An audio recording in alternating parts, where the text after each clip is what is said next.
नमस्कार, स्वागत है आपका आर्या न्यूज में। मैं हूं आपके साथ सुमन पाल। तीनों कृषि कानून को निरस्त करने की घोषणा के बाद से ही संयुक्त किसान मोर्चा ने आज लखनऊ में किसान महापंचायत बुलाई है।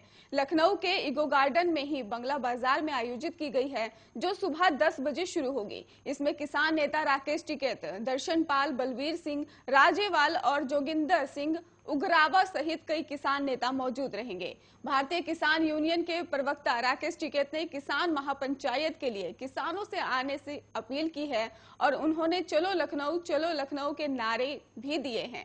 रविवार को उन्होंने ट्वीट किया, सरकार द्वारा जिन कृषि सुधार की बात की जा रही है वे नकली और बनावटी है। इन सुधारों से किसानों की बदहाली रुकने वाली नहीं है। कृषि और किसानों के लिए न्यूनतम समर्थन मूल्य को कानून बनाना सबसे बड़ा सुधार होगा। रविवार को टिकैत ने कहा कि रैली का सबसे बड़ा मुद्दा केंद्रीय गृह राज्य मंत्री अजय टैनी की गिरफ्तारी की मांग है। इसके अलावा कुछ अन्य मुद्दे हैं। वहीं एसकेएम ने आगे के कदमों पर भी फैसला करने के लिए 27 नवंबर को एक और बैठक करेंगे, जबकि 29 नवंबर को किसानों का संसद का निर्धारित मार्च तय कार्यक्रम के अनुरूप ही होगा। रविवार को एक बैठक के बाद ही सिंघू बॉर्डर पर संवाददाता सम्मेलन को संबोधित करते हुए किसान नेता बलबीर सिंह राजेवाल ने कहा कि हमने कृषि कानून को निरस्त किए जाने की घोषणा कर चर्चा की है और इसके बाद कुछ फैसलों के लिए भी एसकेएम के पूर्व निर्धारित कार्यक्रम पहले की तरह ही जारी रहेंगे। 22 नवंबर को लखनऊ में किसान पंचायत, 26 नवंबर को सभी सीमाओं पर सभा और 29 नवंबर को संसद तक मार्च होगा।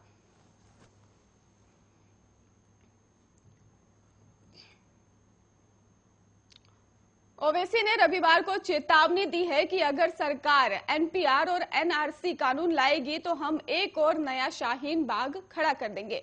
गौरतलब है कि सीएए के खिलाफ ही दिल्ली के शाहीन बाग में एक लंबा विरोध प्रदर्शन चला था। हजारों लोग धरने पर बैठे थे, जो कोरोना की स्थिति पैदा होने के बाद वहां से हटे थे। ऐसे ओवैसी ने ही उत्तर प्रदेश के बाराबंकी में एक जनसभा को संबोधित करते हुए दूसरा शाहीन बाग खड़ा करने की चेतावनी दे डाली है। ओवैसी ने कहा है कि अगर वो एनपीआर, एनआरसी और कानून बनाएंगे तो हम सड़कों पर उतरेंगे, एक और शाहीन बाग सामने आएगा। हालांकि इसके साथ ही उन्होंने पीएम मोदी से सीएए वापस लेने की भी अपील की है और उन्होंने कहा है कि मैं पीएम मोदी और बीजेपी से कृषि कानून की तरह सीएए भी रद्द करने की अपील करता हूं, क्योंकि ये संविधान के खिलाफ है। इसके अलावा रामपुर में आयोजित एक जनसभा को संबोधित करते हुए ओवैसी ने कहा कि प्रधानमंत्री मोदी देश के सबसे बड़े नौटंकीबाज हैं और गलती से राजनीति में आ गए हैं, वरना बेचारे फिल्म इंडस्ट्री वालों का क्या होता। सारे अवार्ड तो मोदी जी ही ले जाते। और आपको बता दें, उन्होंने ये भी कहा कि 3 कृषि कानून को वापस लेने के बाद प्रधानमंत्री ने कहा कि मेरी तपस्या में कमी आ रह गई है। उससे साफ तौर से ही जाहिर हो रहा है कि आखिर हमारे देश के प्रधानमंत्री कितने बड़े एक्टिंग बाज हैं। ओवैसी ने आंदोलन में 750 किसान मारे गए हैं, ये भी कहा है। और इसके साथ ही उन्होंने कहा, फिर भी अपनी जमीन नहीं छोड़ी और डटे रहे हैं किसान। तपस्या उसे कहते हैं और आप कहती हैं कि मेरी तपस्या में कोई कमी रह गई है। अरे मोदी जी, अपने आप को ही हीरो मनाने के लिए ही कभी कोई कसर नहीं छोड़ते हैं। उन्होंने आरोप लगाया कि आगामी चुनाव को देखते हुए पीएम मोदी ने काले कानून वापस लिए।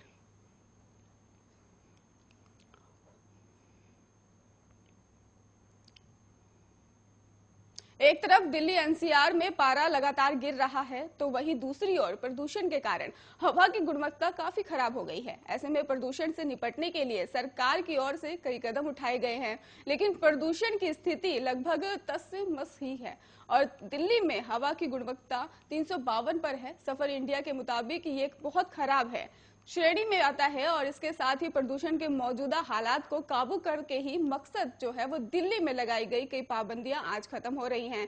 आज दिल्ली सरकार प्रदूषण के हालात को देखते हुए इन पाबंदियों की समीक्षा करेगी और इसी दौरान पर्यावरण मंत्री गोपाल राय उच्च स्तरीय बैठक करेंगे और मौजूदा हालात की समीक्षा करेंगे। अधिकारियों के साथ गोपाल राय की इस बैठक में उन सभी पाबंदियों की समीक्षा होगी जो प्रदूषण काबू करने के मकसद से लगाई गई हैं। और दिल्ली सरकार ने प्रदूषण काबू करने के लिए कई निर्देश भी जारी किए थे, जिनमें दिल्ली में अगले आदेश तक स्कूल बंद रहेंगे और 26 नवंबर तक दिल्ली में उन ट्रकों की एंट्री पर भी रोक रहेगी जो जरूरी सामान की सप्लाई नहीं करते हैं। इसके अलावा निजी संस्थानों और कर्मचारियों से 26 नवंबर तक वर्क फ्रॉम होम करवाने की भी सलाह दी गई है। इन सारी कवायद के पीछे मकसद ये है कि सड़क से ट्रैफिक को कम किया जाए और प्रदूषण पर काबू पाया भी जाए। और इससे पहले दिल्ली में मेट्रो और बसों में खड़े होकर यात्रा करने की भी मंजूरी दे दी गई है, जिससे ज्यादा से ज्यादा लोग सार्वजनिक परिवहन का इस्तेमाल कर सके। दिल्ली सरकार की ओर से शहर में निर्माण कार्य पर भी फिलहाल रोक लगा दी गई है। आज की बैठक में इस मुद्दे पर भी चर्चा संभव मानी जा रही है। माना जा रहा है कि मौजूदा हालात को देखते हुए पाबंदी को बढ़ाने का भी फैसला लिया गया है। और इससे पहले रविवार को भी शहर में AQI 347 पर था और शनिवार को दिल्ली NCR में एयर क्वालिटी 355 पर पहुंच गया था और शुक्रवार को यह आंकड़ा 370 था। आपको बता दें कि केंद्रीय प्रदूषण नियंत्रण बोर्ड के आंकड़ों के मुताबिक ये जानकारी सामने आई।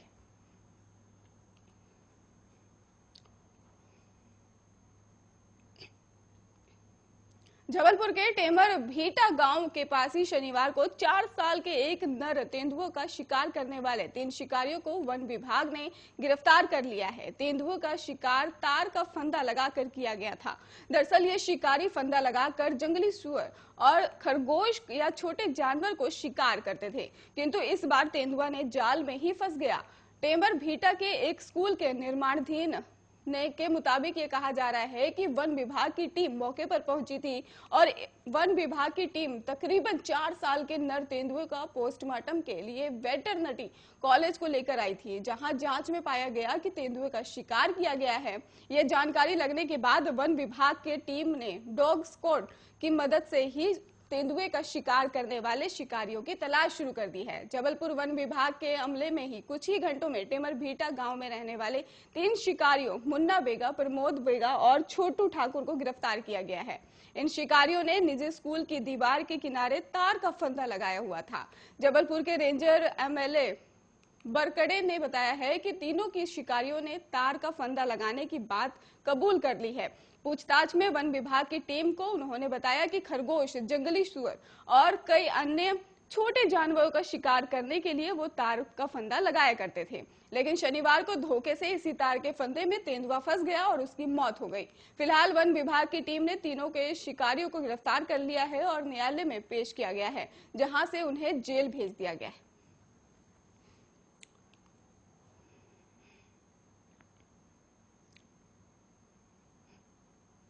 बीजेपी के राष्ट्रीय अध्यक्ष JP नड्डा आज से 2 दिवसीय प्रवास पर उत्तर प्रदेश में रहेंगे। नड्डा आज गोरखपुर बूथ अध्यक्ष सम्मेलन को संबोधित करेंगे। नड्डा गोरखपुर क्षेत्र की होने वाली बैठक में 27,637 बूथ अध्यक्षों को जीत की गुरु मंत्र देंगे। राष्ट्रीय अध्यक्ष के साथ ही प्रदेश प्रभारी राधा मोहन सिंह, प्रदेश चुनाव प्रभारी धर्मेंद्र प्रधान और प्रदेश अध्यक्ष स्वतंत्र देव सिंह, प्रदेश महामंत्री संगठन सुनील बंसल और CM योगी आदित्यनाथ भी मौजूद रहेंगे। चंपा देवी पार्क में भव्य मंच के साथ 30,000 से ज्यादा लोगों के बैठने की व्यवस्था की गई है और इसके साथ ही शहर को भी राष्ट्रीय अध्यक्ष JP नड्डा के स्वागत के लिए बैनर और पोस्टर भी लगाए गए हैं। बीजेपी का गोरखपुर क्षेत्र में 52 में से 60 सीटों पर जीत का लक्ष्य है। गोरखपुर क्षेत्र में 62 सीटों में से 43 पर बीजेपी और 2 और सहयोगी दलों की जीत का हासिल करनी है।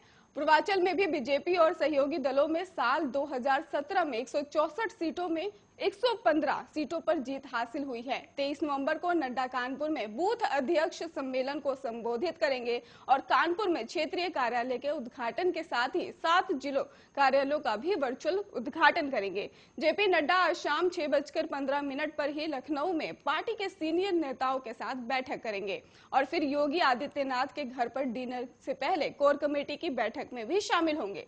सरकार और संगठन में समन्वय बनाने के लिए कोर कमेटी बनी हुई है, जिसमें CM, दोनों डिप्टी CM और बीजेपी के UP अध्यक्ष, पार्टी के संगठन महामंत्री और संघ के क्षेत्र प्रचारक होते हैं।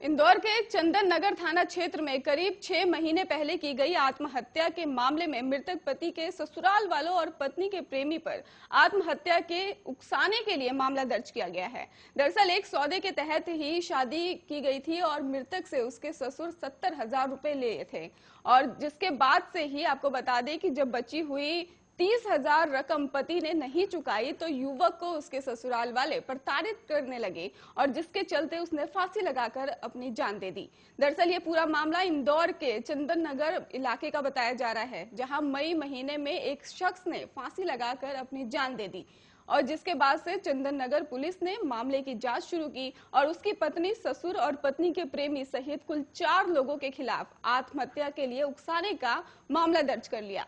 चंदन नगर थाना प्रभारी दिलीप पुरी के मुताबिक सीताराम पिता लक्ष्मण प्रजापत निवासी चांदमारी भट्टा ने 28 मई को फांसी लगाकर सुसाइड कर लिया है। मृतक ने सुसाइड नोट में अपनी पत्नी कंचन, ससुर मुन्ना लाल और नीनामा मामा और राजू और पत्नी प्रेमी राघव पर आत्महत्या के लिए उकसाने का आरोप लगाया है।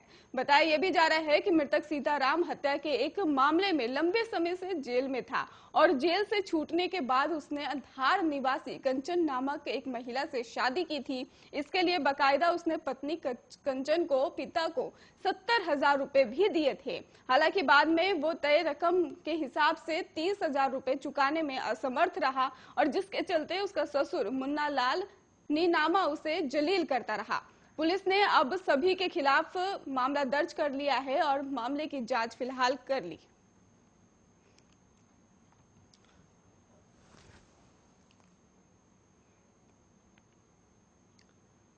कृषि कानून की वापसी पर जेडीयू नेता केसी त्यागी ने सरकार के इस फैसले का स्वागत करते हुए कहा है कि ये किसी जीत या हार नहीं है, ये किसान आंदोलन और किसान संगठनों की एकता की जीत है। जेडीयू नेता केसी त्यागी ने कहा है कि आंदोलन में 700 किसानों की मौत हुई है। केसी त्यागी ने कहा कि 1 साल तक चला ये आंदोलन छुटपुट घटनाओं को छोड़कर गांधी जी के सिद्धांतों पर चलने वाला अहिंसक आंदोलन है।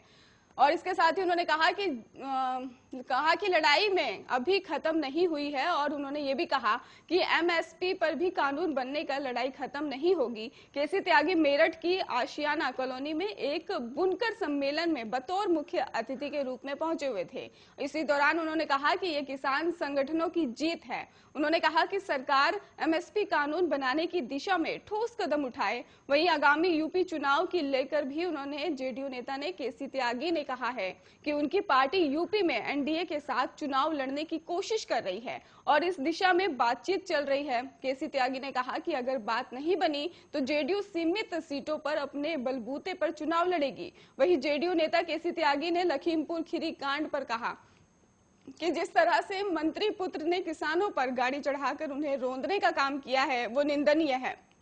उन्होंने कहा कि लखीमपुर खीरी की घटना से ही पहले जिस तरह की मंत्री ने बयानबाजी की वो भी गलत था। किसान की मांग थी कि मंत्री की बर्खास्तगी होनी चाहिए। खबरों का सिलसिला लगातार जारी है, अब जुड़े रहिए आर्य न्यूज के साथ।